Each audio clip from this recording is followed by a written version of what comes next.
thank you very much everybody for coming along this afternoon to our latest masterclass.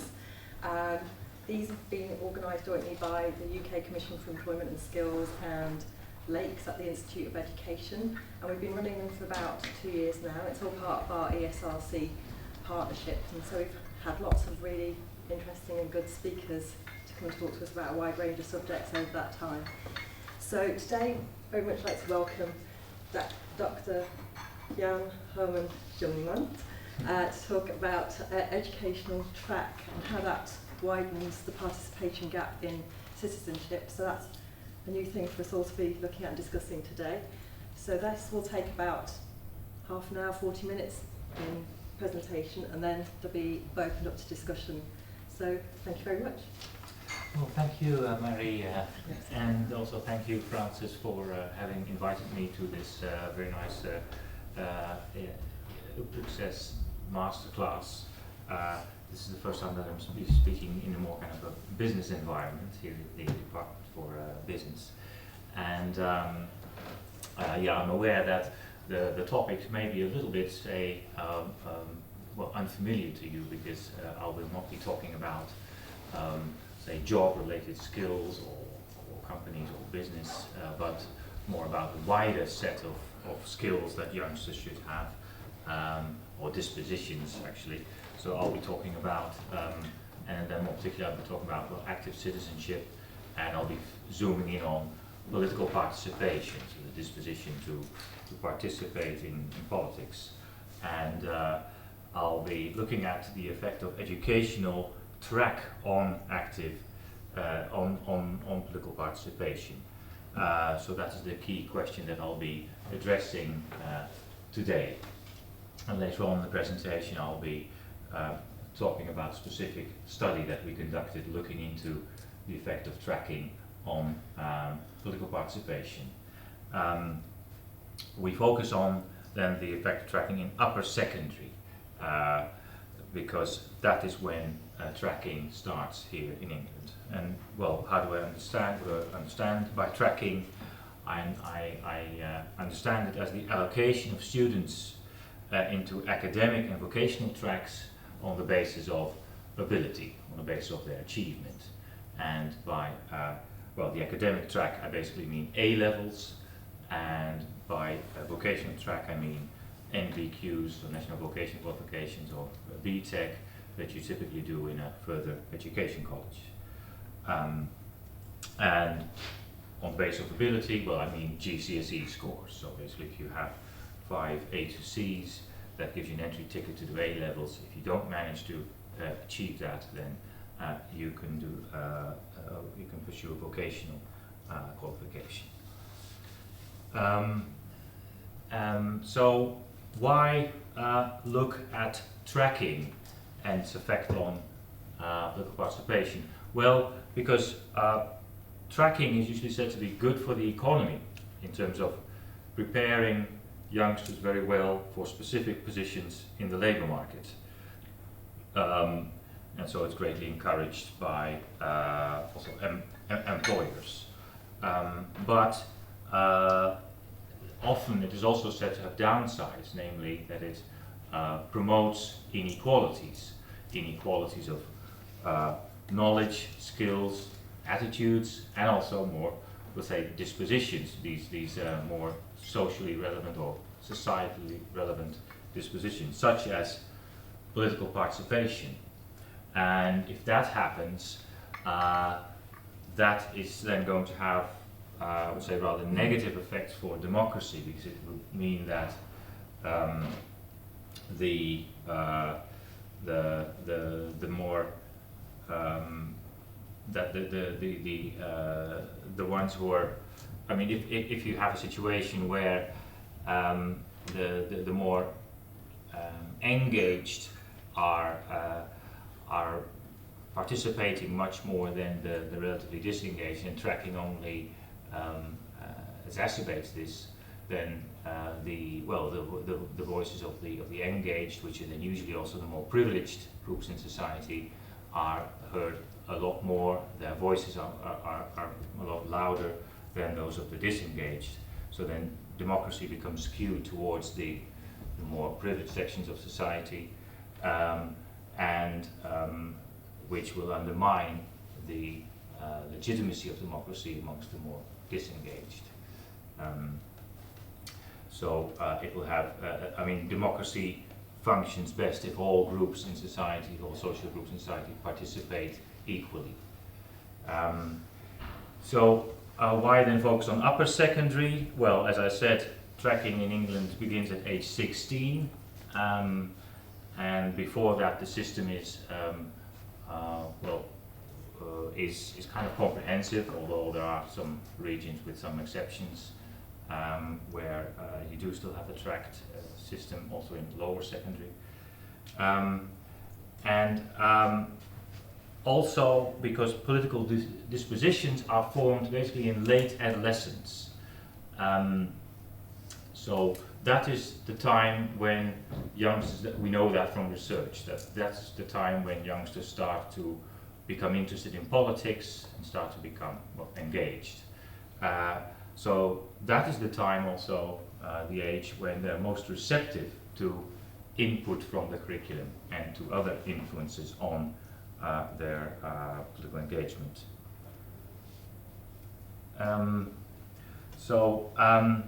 Now, why would tracking enhance the participation gap? And I highlighted several mechanisms here. Oh, I see the arrow has kind of drifted into a word here. First of all, because of differences in the curriculum. Typically, in the academic track, they get a more relevant curriculum, relevant input for political engagement than in the vocational track. And this does not only concern knowledge, but also certain skills. And some research has provocatively argued that youngsters in the academic track are trained to become the future leaders of society, in which they're instructed in skills like defending a certain argument, taking the initiative, critical thinking, and organizing, how to organize things, whereas youngsters in the vocational track are merely taught to be future followers in society. So they get instructed in skills like social etiquette, so how to behave properly,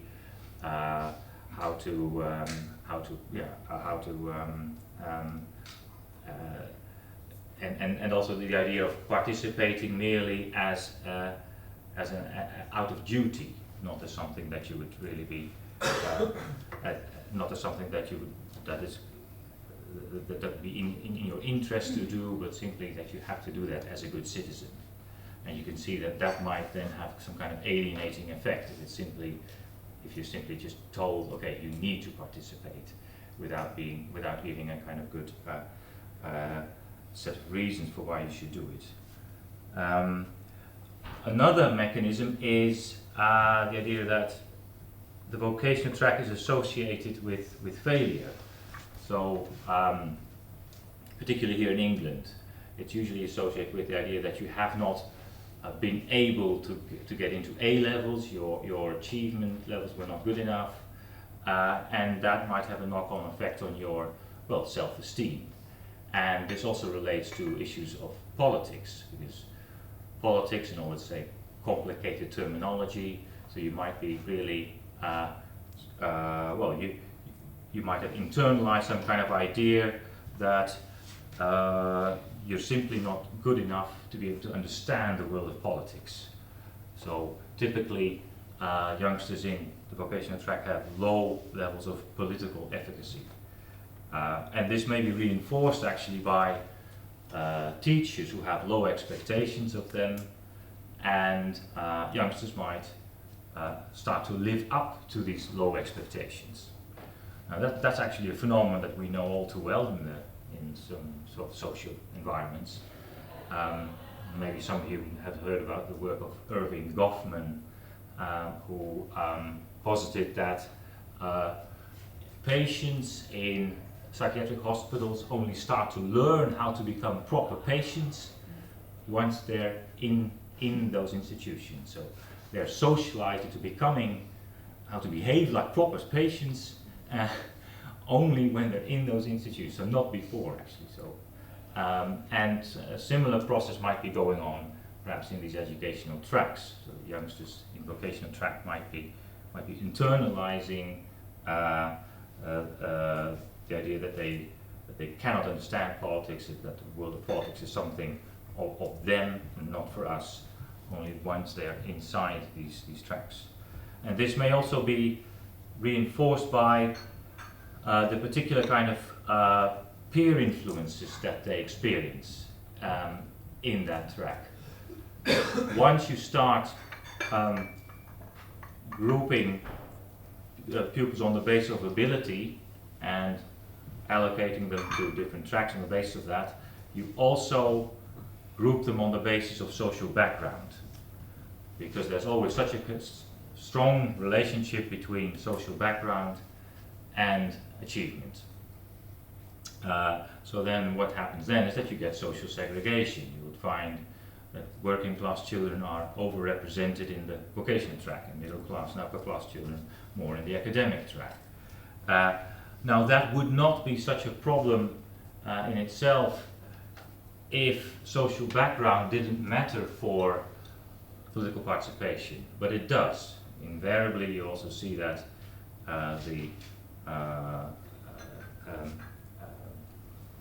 people with disadvantaged social background are more disengaged and don't participate at the same level as people of middle class backgrounds.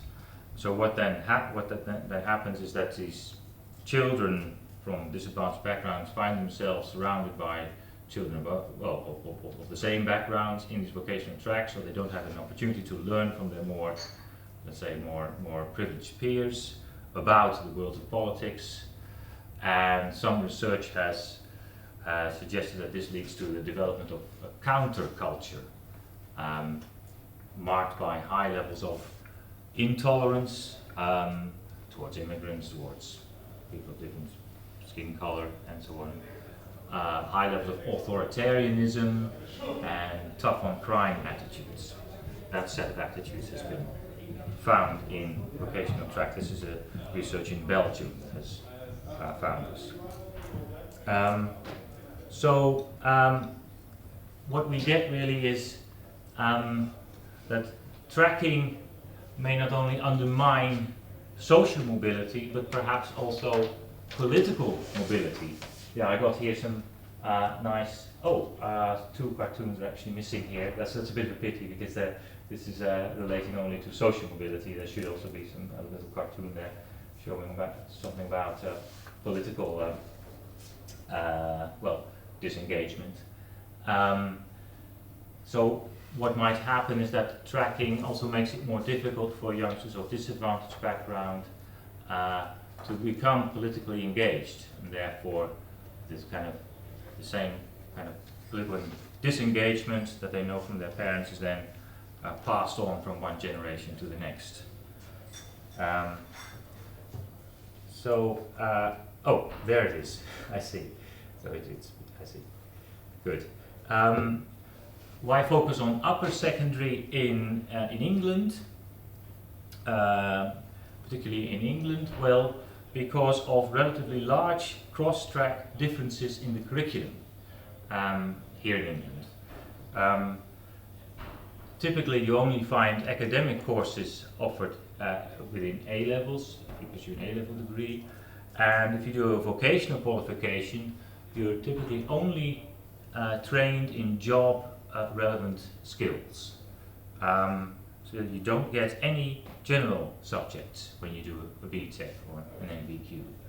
And the whole program is very much shaped by employers.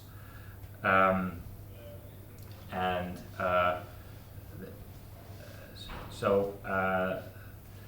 was something that I also wanted to say here. Let me sorry. Oh yes, and what is interesting is that this has been noted before, and there have been attempts in in the mid-1990s to try to remedy this, to also offer some general courses in the vocational track.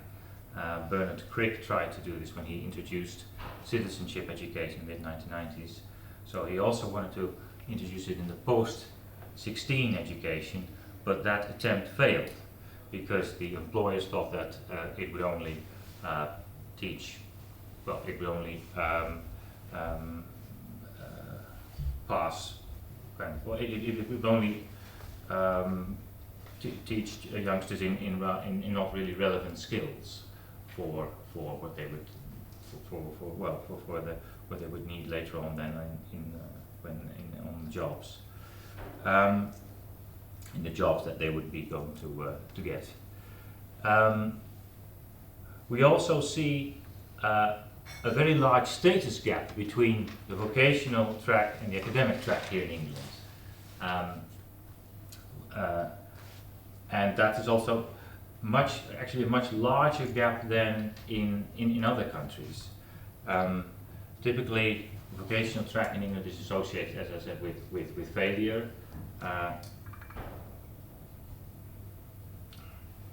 And the job prospects are not all that well for youngsters doing a vocational track in England. And just to illustrate that, what is interesting is that although the employers have shaped the curriculum for the vocational track extensively, when they have to choose between a candidate with, say, a university degree but not in the relevant field, and someone with, say, a vocational degree but in the relevant field, they will tend to opt for the university candidate. That's research by Steedman, who looked at this in the IT sector. So typically employees in the IT sector apparently prefer people with a degree from Oxford in English literature than people with a vocational degree in the field. So that's a bit ironic, I think. You would think that if you shape the curriculum so much, you would take it seriously. You take the qualification seriously then. But apparently, not all employers do.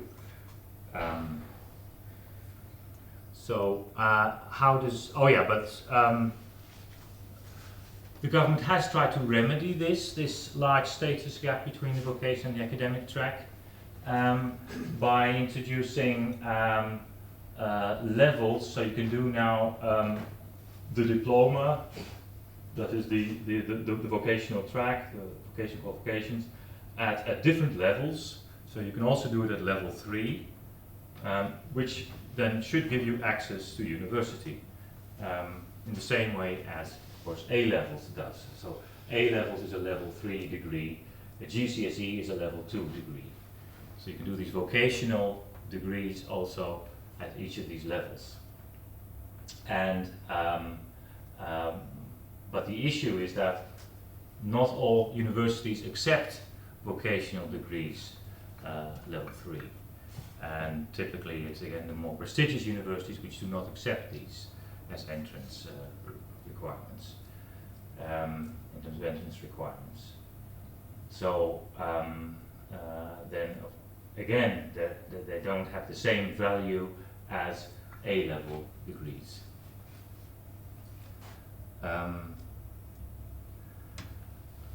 England, how does it compare then to other countries? Well, in fact, England seems to be quite unique in not giving any general subjects, any general courses in its vocational track.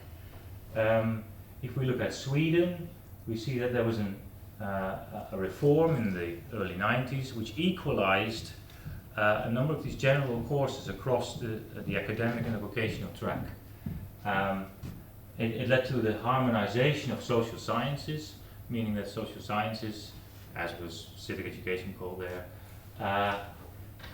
is given the same volume across the tracks and also the same content. And it had quite a heavy emphasis on democratic values. In Germany, we see that, unlike in England, in Germany, vocational education is in high regard and really gives good job prospects for the graduates of the so-called Berufsschule. You even have in Germany that people who have graduated from university, let's say in fields that may not give them much prospects on the job market, say art history or something, that they go back to the Berufsschule to get a better starting position on the labor market. And that would be unthinkable here in England, I would say. If you have a university degree, that you go back to, say, a further education college to do a BTech or something to enhance your prospects on the labor market. That's quite common in Germany, in fact. Vocational education is held in high regard, and it's marked by this idea of dual. Well, it's called a dual system, based on both apprenticeships and schools. It is especially known for this apprenticeship component, which is highly structured, and it's organized by the social partners, by employers, by unions, and maybe the state is also involved. But it is less known for the school component. But yet, also in Germany, when you do the Berufsschule, when you do the vocational track, you also get the general courses, including civics. And the situation is the same in France. Now, in France, vocational education is much more school-based. You can do the vocational degree in so-called lycée professionnel. And then in the end you can get the same degree, so a baccalaureate, which then also gives you access to university. So that's the same as in England. But what is distinctly different is that 50% of all the courses in that lycée professionnel are general courses, and with civics being part of history and geography. And then lastly, in the United States, the United States is quite unique in that it really has an undivided system in upper secondary, so you don't really have very rigorously separated academic and vocational tracks. And it has, and in many states, of course, the United States is a federal country, but many states have made social science courses mandatory. Which includes then subjects like US government, US history, US constitution. So actually in all the other countries, youngsters in the vocational track do get some general courses, including citizenship education.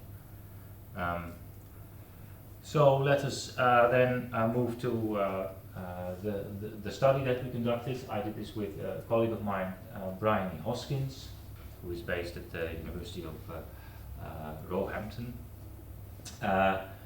We conceptualize tracking as a combination of type, that is academic or vocational, and level, so level 1, 2 or 3 of education. So this is inspired by this National Qualifications Framework which I showed you earlier. We examined the effect of tracking on two outcomes, on voting and on participation in protest activities. We used the so-called citizenship education longitudinal study for this purpose. And we used then the waves 2 and 5. Wave 2 is when they were aged 13, 14. Wave 5 is when they were aged 19 and 20. So this is then track as the key independent variable. These are the different values that we gave this variable. So as you can see here, well, level 1 academic and vocational, level 2 academic, that's GCSE grade A to C, level 2 vocational, G and VQ and BTech, level 3 academic, that's A levels, level 3 vocational, again NVQ and BTech, and then an other category. For the dependent variables we have, as I said, voting and protest. Well, voting is simply captured with an item saying whether people voted in the 2010 elections, so that's captured at age 1920, simply with two answers, yes and no. Protest is based on 4 items: taking part in public demonstration, signing a petition, got together with other young people to campaign about an issue, and joined a Facebook group about a political or social issue. And we simply said, well, we gave this variable 2 values: 1 if you participate in 1 or more of these activities, 0 if you participate in none of these activities.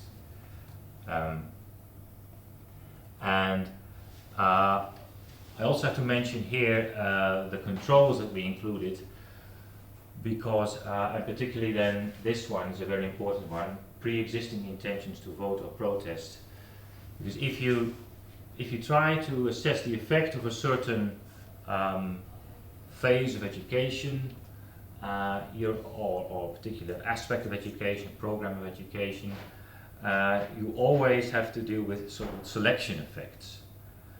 Say, if we were to find a difference between vocational and the academic track in levels of participation, is that then due to the track, or is it due to pre-existing differences, for instance, in political engagement? And is it the case, for instance, that all the disengaged youngsters who were already disengaged from the start moved into the vocational track, and all the more engaged students have gone into the academic track? If that is the case, then we're talking about a selection effect. And so to control for that, you need longitudinal data, which we have in this case, and you need to control for all kinds of influences that or variables that represent these pre-existing differences. And that's what this item does. Pre-existing intentions to vote or protest, measured at age 13 and 14, but also items that tap social background, such as books at home and education of mother and father. So let us go to the results. This is the result for voting by track, and you see here different models. It may be a bit difficult to read, but you see here different models. Model 1 represents the analysis without any of the control variables in it. And as we move to model 4, we included ever more control variables in the analysis. And you can see that no matter how many controls we put in until model 4, where we put all the controls in, the differences between the tracks diminish a little, but not that much, indicating, in our view, that the effect of track is genuine and does not reflect these pre-existing differerences. What do we see then? Well, we see that there's actually a huge difference between those with level 3 academic qualifications, that is A levels, and those with the lowest level qualifications, level 1 academic and vocational. It's a 45% difference, which is huge in the probability of voting. Basically what we can see here is that it's primarily level, but also type of education that matter, because it's really the level 1 and the level 2 vocational ones, they really lag in their levels of voting. So the differences with the academic level 3 students is really very significant. There are no significant differences between those with level 3 academic qualifications and level 3 vocational degrees, and also not with those with level 2 academic degrees. So it's really the ones with the low levels that are really distinguishing themselves from the others. The pattern is a little bit different when we look at protesting. There we see that it is really the ones with level 3 academic qualification that really stand out by comparison to the others. So they are really much more likely to have engaged in these 4 activities which I showed earlier than any of the other tracks. And this difference is also significant. So it seems that it's a bit of a kind of elite thing to do, apparently, these more alternative forms of political participation. It's mainly taken up by those with A levels, and much less so by those with other levels of qualifications. And this is rather worrying, because it may well be that these more alternative forms of participation are much more influential than voting. If you manage to get access to a politician with letters or petitions, and politicians act upon that, well, then you've had real influence, right? More so than with voting, when you're just one of the many. So this is, I would say, this is rather worrying. Again, we see then a huge difference between the ones with academic, level 3 academic qualifications, and the ones with the lowest levels of qualifications, a 30% difference. So the conclusions, well, basically that we found that track, and captured by both level and type, has an independent effect on political participation, both on voting and on protest. Academic tracks encourage participation much more so than vocational tracks do, and therefore we conclude that tracking indeed widens the participation gap. And not just the participation gap across tracks, but also the participation gap across social groups. Because, well, as I mentioned already, working class children disproportionately go to the vocational track, middle class children disproportionately go to the academic track, which means that working class children are disproportionately experiencing the, well, a kind of an input from school which doesn't really help them in becoming more politically engaged citizens, whereas these middle class children, which are disproportionately going to the academic track, they do experience much more relevant input, and more input that really encourages them to participate more. So you get a widening gap across social groups, which I think is really well, disconcerting.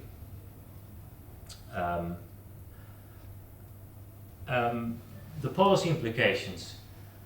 Well, could we do anything to reduce the participation gap? Well, I can think of 3 things here.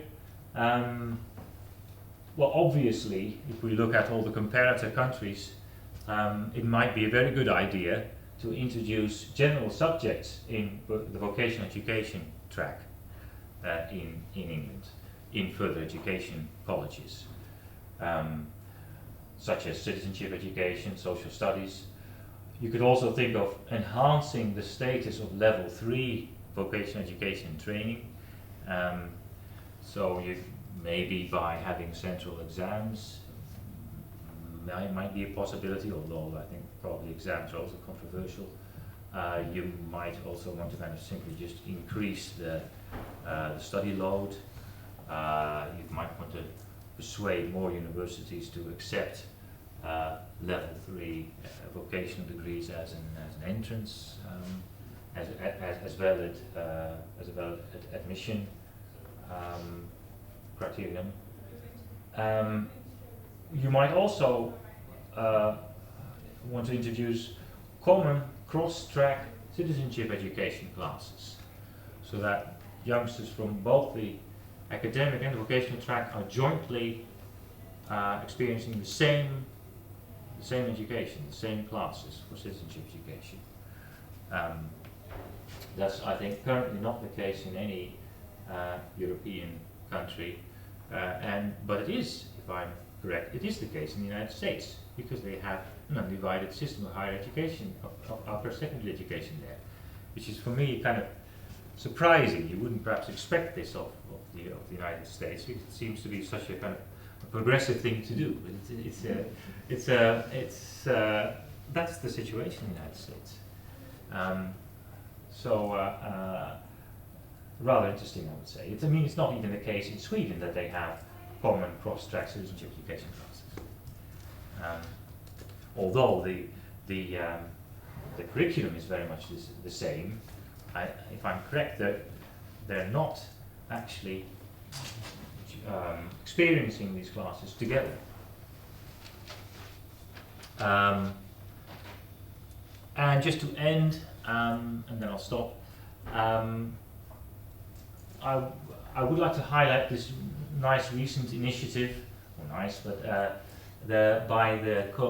was by the coalition government in November last year, so-called Fundamental British Values, basically as a reaction to what happened in Birmingham, the so-called Trojan horse scandal,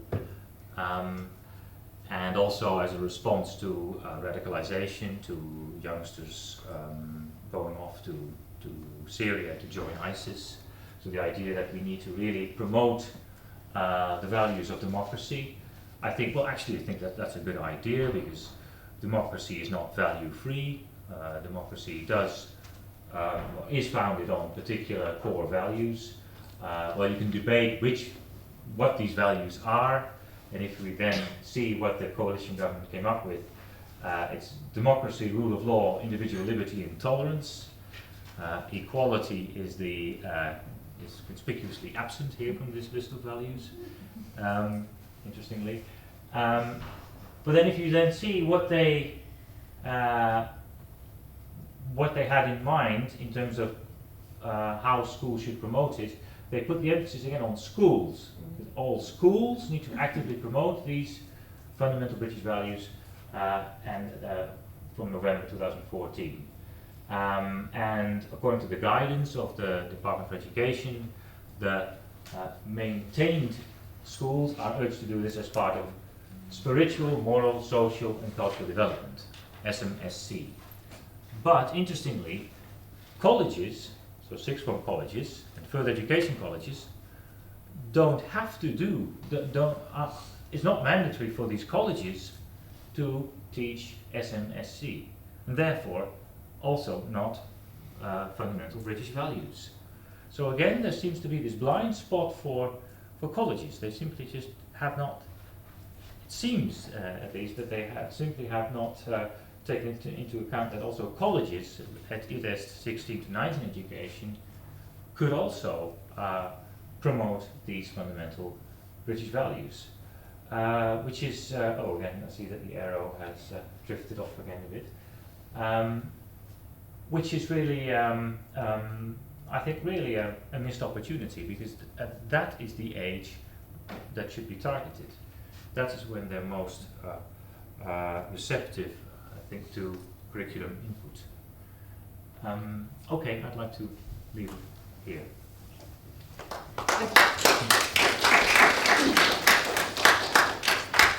Thank you very much for that. There's so many interesting things that I've picked up, a whole load of things I've been jotting down, lots of questions that I've got in my head, and I think one I'd like to kick off with before we open up is looking at that opening up of apprenticeships, that we're looking at 3 million more apprentices, and that should mean that there's more people, different backgrounds and tracks going into apprenticeships. Do you see that as something that could have a positive influence? These apprenticeships,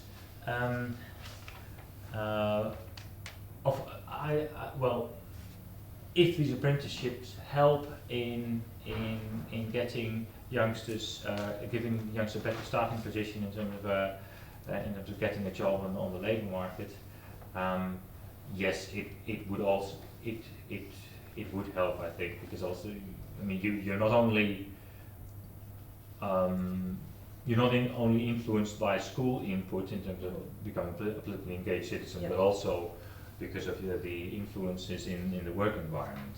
And it is likely to be the case that if you're, that is of course also what the government very much says, that if you're participating also in the workplace, that will also have beneficial effect on your, say, wider outlook, and then you also participate more in politics. So I can see that that mechanism will also work through then apprenticeships and apprenticeships as a ticket into the labour market. But still, I would argue that in addition to these apprenticeships, there needs to be specific, vocation, civic education training in both tracks, really. I mean, also in A levels. It is actually also possible here in England to do A levels without experiencing any citizenship education or social studies, right? Because it's so specialized. If you do, when you do A levels, you do maths, biology, and physics. You won't get any. That's possible, right? So then you don't have any input that is relevant for political engagement.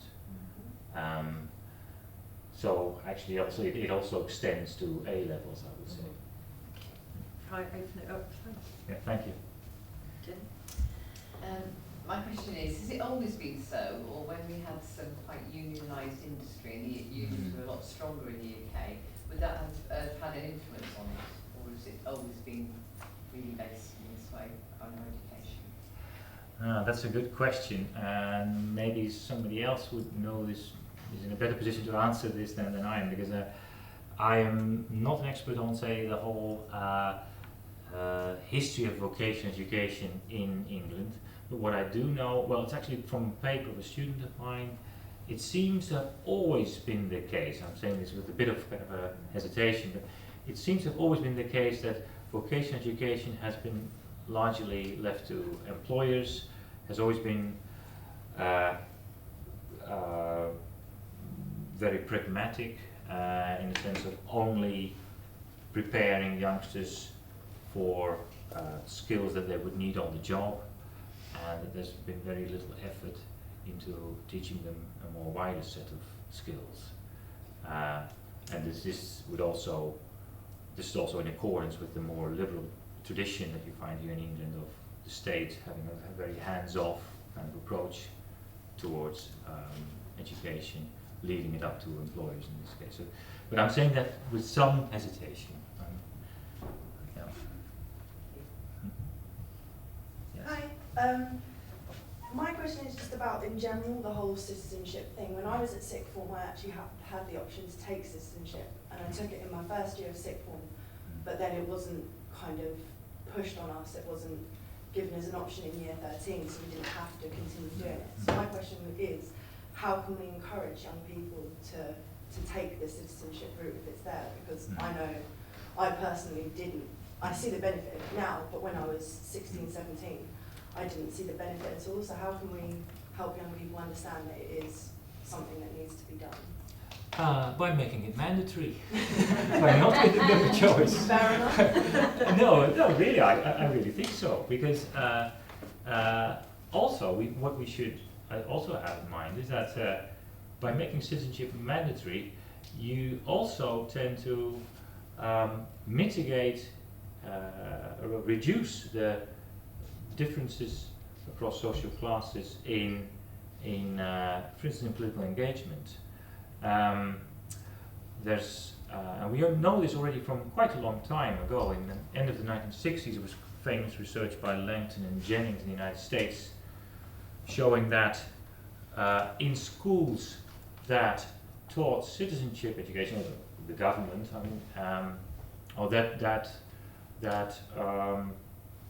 or had really where citizenship education was really a very important subject on the curriculum, right? That in those schools, differences between white Americans and African Americans, which were then really very large, right? I mean, all African Americans basically at that time were from very disadvantaged backgrounds, were smallest in those schools, and they were largest in schools which did not have any citizenship education on the curriculum. So it helps to reduce differences across social classes and ethnic groups. And this was also reconfirmed again by Belgian research. no, actually not Belgian research, but well, based on the Belgian data set, showing that indeed citizenship education helps to reduce the social gaps in political engagement. So I would make it mandatory, really, both in the vocational track and the academic track. Thank you. Yes. Quite refreshing to hear someone suggest that government in our country has a hands-off approach to vocational education. You don't hear that. I like that. The questions about colleges. As a college governor, is there much, would you say, evidence in terms of looking at how models for how colleges might approach incorporating greater citizenship education into their approach? Mm-hmm. Could you point us in those sorts of directions? Yeah, that's a good question. I think often there's then some kind of idea that citizenship education needs to be adapted for students in the vocational track because they needs to be of a different kind, a different format, because they struggle to understand all the terminology, so it needs to be less textbook based and more action based. Well, there's certainly an argument to make citizenship education very interactive, but that would apply for both, I think, the academic and the vocational track. Within the literature on citizenship education, you find that that a so-called open climate of classroom discussion is very helpful for making students engaged. So that is certainly, discussing all kinds of social and political issues openly is very helpful for political engagement.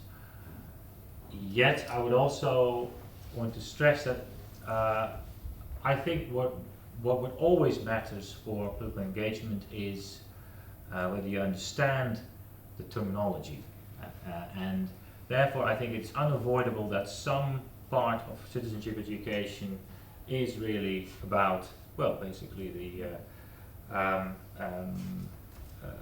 transmission of knowledge and terminology particularly. Because if you understand the terminology, that I think will give you a kind of a way into the world of politics. So I think that is also, I mean, that simply has to be taught as well in the vocational track. I would say so, yeah. Trying to figure out how to phrase this. I'm having some trouble stomaching the assumption that citizenship is learned in the classroom, that you can't learn problem solving, critical thinking while learning at work in skilled education. Couldn't one just say that the issue of participation is societal structures, not this tracking? It prevents participation.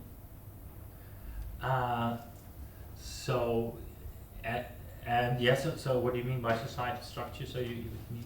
Society saying that, I don't know what you're talking about, oh, this is the lesser route, that being internalized and saying, oh, you probably don't want to be here, voting, on Tuesday afternoons if you're working odd hours. And maybe those are the reasons, not just because they're not learning citizenship while vocational, or learning through vocational education. Is that jump that I'm just it's an assumption Yes. that citizenship's learned in the classroom. Yeah, I see what you mean. In your idea, it's no matter what we do in terms of introducing citizenship education in the vocational track, as long as the status difference is there and vocational education is associated with failure, you would never never be able to socialize youngsters and to make them become politically engaged citizens. Know that actually people who are in the vocational route already learning on the job problem solving, critical thinking, maybe an interest in political action through their trades, that grows, hands-on. But that actual route to jump to participating in terms of voting and protest is outside of that. It's larger forces involved. Yes, well, I doubt whether they will learn everything on the, I mean, there's probably some socialization going on in when they're doing certain on the job market. I mean, when they're doing certain jobs, but I doubt if it will cover all in terms of cover all, but whether they will get in touch with the more say complicated terminology of the world of politics, and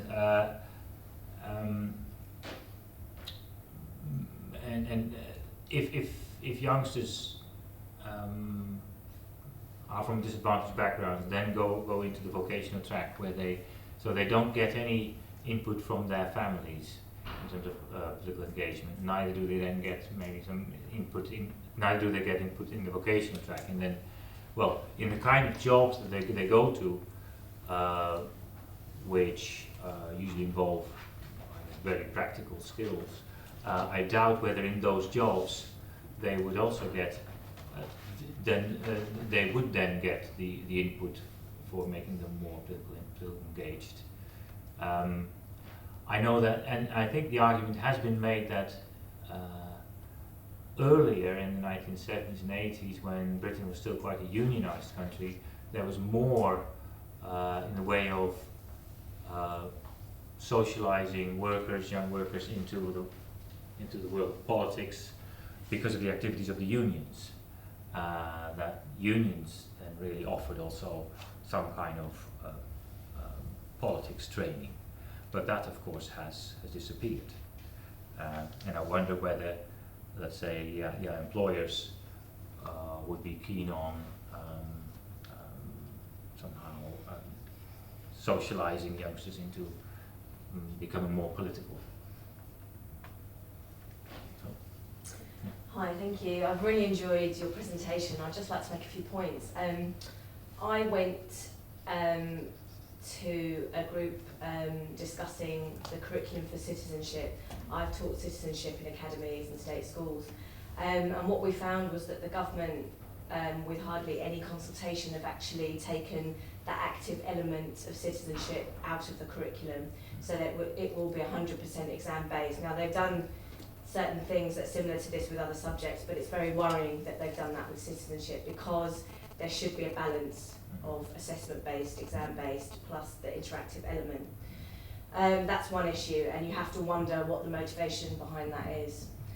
Then the next issue is that it is ethnic minorities that really do suffer the most when we have their lack of participation within any structure or any form of protest or trying to change things in society to benefit them. They're the ones that suffer the most. I've come out of teaching curriculum such as citizenship in schools, in state schools, because I got frustrated at the fact that the way it's taught is just literally on a factual basis. There is no element of looking at how to actually protest and change things, and it's as if whoever is setting the curriculum doesn't want that element in there. So I am now part of an organisation, a youth organisation called Voyage, which is an offshoot of the Black Police Association, which has set up a curriculum with BTEC, Edexcel, level 2. It's called Young Safer Leaders, level 2 BTEC. So I am now about to start teaching that. It's been going for about 10 years, since 2002, Voyage has. And we look to take BME, so Black Minority Ethnic students, into our Young Safer Leadership BTEC level 2 to actually develop citizenship skills, look at how they can engage better and effectively with the police and safer with the police. In London, that is an issue, obviously.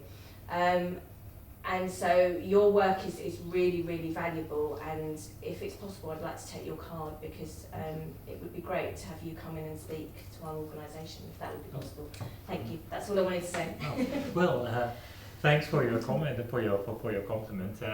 Now, as so often happens, I tend to forget my cards to events where I should actually bring them. We can circulate, but we will be circulating the slides after, so there'll be details. But it's encouraging to hear that you're we're looking at the policy and the actual solutions to the problems that you've raised in a slightly different way. We're looking at it through developing third sector initiatives in education, and we start our BTEC at year 9. So, but just before they're going to start actually studying for their GCSE, so we don't overlap with that, because we don't want to make that a priority over their GCSE. So we start it at year 9, which is when they're 14, so that they have some understanding of fundamental British values that will affect them and their outcomes in life, so that they are going to be the next leaders and they're going to be the next generation of protesters. So whether they come from a privileged background or not, you know, most likely, obviously, if they're BME, sometimes, you know, in certain areas in the schools that we're running it, they're not. So Haringey, you know, boroughs like that, where there is a lot of problems with the police, where there's lots of issues with authority, the structure of authority affecting BME communities in certain ways. You know, these are aspects that led to the riots, one could argue. So this is really very important. It's not just a case of saying that FBV, you know, needs to be kind of rolled out there for everybody so that nobody misses out. This has great effects on BME communities, and that's the front line of this. So thank you. Okay, thank you. Yeah. Yes. Any questions here? I guess I was kind of thinking, maybe a bit like you, a bit sceptical about the impact that citizenship education would have, even if you make it mandatory. I remember having to do general studies, and I had to go, but I resented it, and I really didn't take anything in. And also working in FE, I felt as soon as the students arrived, there was a huge gap already between the A-level students and their attitudes and expectations and the vocational track students. Even if we were offering them the same sort of courses and opportunities, they were quite set already and like, this is not what I do. So I just wondered if you looked at all at Sweden, Germany, France, any sort of comparative figures as to the participation of young people in those countries where it is a different setup and they do have less of a split between the different tracks, or they offer more sort of citizenship classes. Thanks for your question, very relevant question. Unfortunately, there's not any kind of survey data that we can rely upon to look at how big the differences in other countries are between the academic and the vocational track in terms of the political engagement of young people. There's none whatsoever, unfortunately. There are individual country studies, and well, there's one study that I know, for instance, in Germany, showing that, in Germany you have already a track system in lower secondary, right? They already start to go into different tracks on the basis of ability at year 10. At age 10, so very early. And one study shows that as they progress through the track system, the differences become wider between the youngsters in the different tracks. So suggesting indeed that this tracking leads to more disparities in engagement. So that study is certainly there. Now I have to admit that there's also a study in Sweden showing that by Persson, showing that the reform in 1994, which I talked about earlier, equalizing citizenship education across tracks, seems not to have diminished the political engagement gap between youngsters in the academic and vocational track. He compared a cohort in the old system with a cohort in the new system, and he found that the cohort in the new system had as large differences in terms of political engagement as in the old, as under the old regime. So that's the other side. So still a lot of research to be done, I guess, to finally show, to conclusively show that tracking does make a difference. But yeah, our study does show that it makes a difference. But again, I have to admit that maybe if we had been able to include even more controls, for instance, let's say political engagement of parents, which unfortunately was not there in the CEL study, maybe then the gap would have become smaller, so across the tracks. suggesting that it is something of a selection effect, as you pointed out, that things are already in place before they go to A levels or vocational education.